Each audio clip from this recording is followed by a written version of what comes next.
કૃષ્ણ, જય માતાજી, જય મકલ. હાઈ, કેમ છો બધા? અમે લોકો આજે ધનતેરસ છે અને આ સગાવાલાઓને ત્યાં મળવા માટે નીકળી ગયા છે.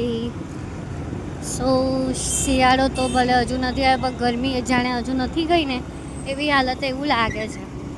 અને ખરેખર દિવાળી ગયા વર્ષે નથી લાગી, એના પાછલા વર્ષે બી નથી લાગી, પણ આ વખતે તો દિવાળી છે એવું લાગી રહ્યું છે. ભીડમ સારું, ચાલતા જ જઈએ છીએ, જો કેટલે વાગે પહોંચીએ.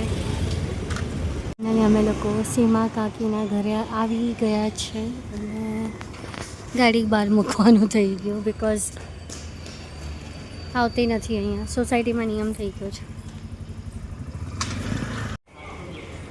નામ લખાવા જાય છે સખાજી. ટ્રાન્સફર કરી દીધા ને ₹1 રોકડો નહીં આવે. હા, પરફેક્ટ છે, એટલે મસ્ત સેટ થઈ ગયું. અને એનું નામ બહુ છે, સદગુરુ કરીને છે.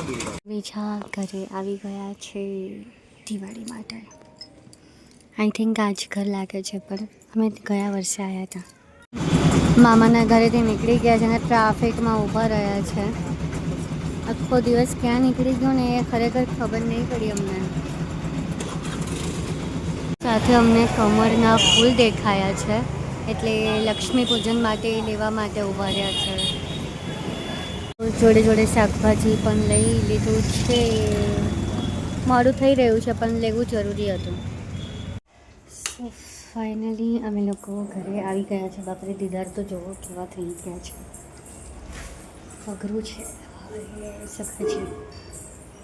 હજુ પૂજન બાકી છે, ફટાફટ પૂજન કરી લઈએ, પછી જમવાનું કરીશું. મળીએ પૂજન વખતે. જે બટાકા બાફી દીધા છે અને એ બફાઈ ગયા હોય ને એવું લાગે છે. હે ને બધો પાછા આ કે છે. સાથે અમે ઘરનું પણ પૂજન કર્યું કે અમારા માટે ઘર એક ધનથી પણ વધારે મહત્ત્વનું છે.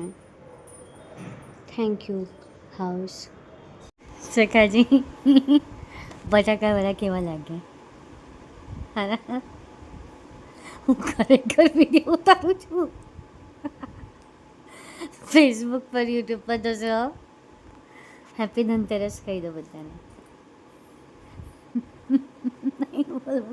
નહીં બોલવું. મને પાણીની એટલી બધી તરસ લાગે છે ને કે સખાજીને કહેવું પડ્યું કે પાણી આપો જ આપો. તો પાણી લેવા ઊભા રહ્યા છે. ગાંધીનગર જવા નીકળી ગયા છે કાકાના ઘરે.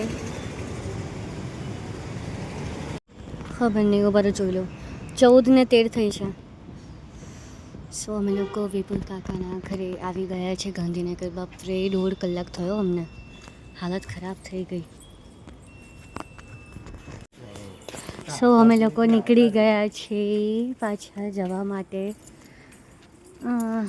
બાપરે, બહુ તાપ લાગ્યો, જોરદાર તાપ લાગ્યો.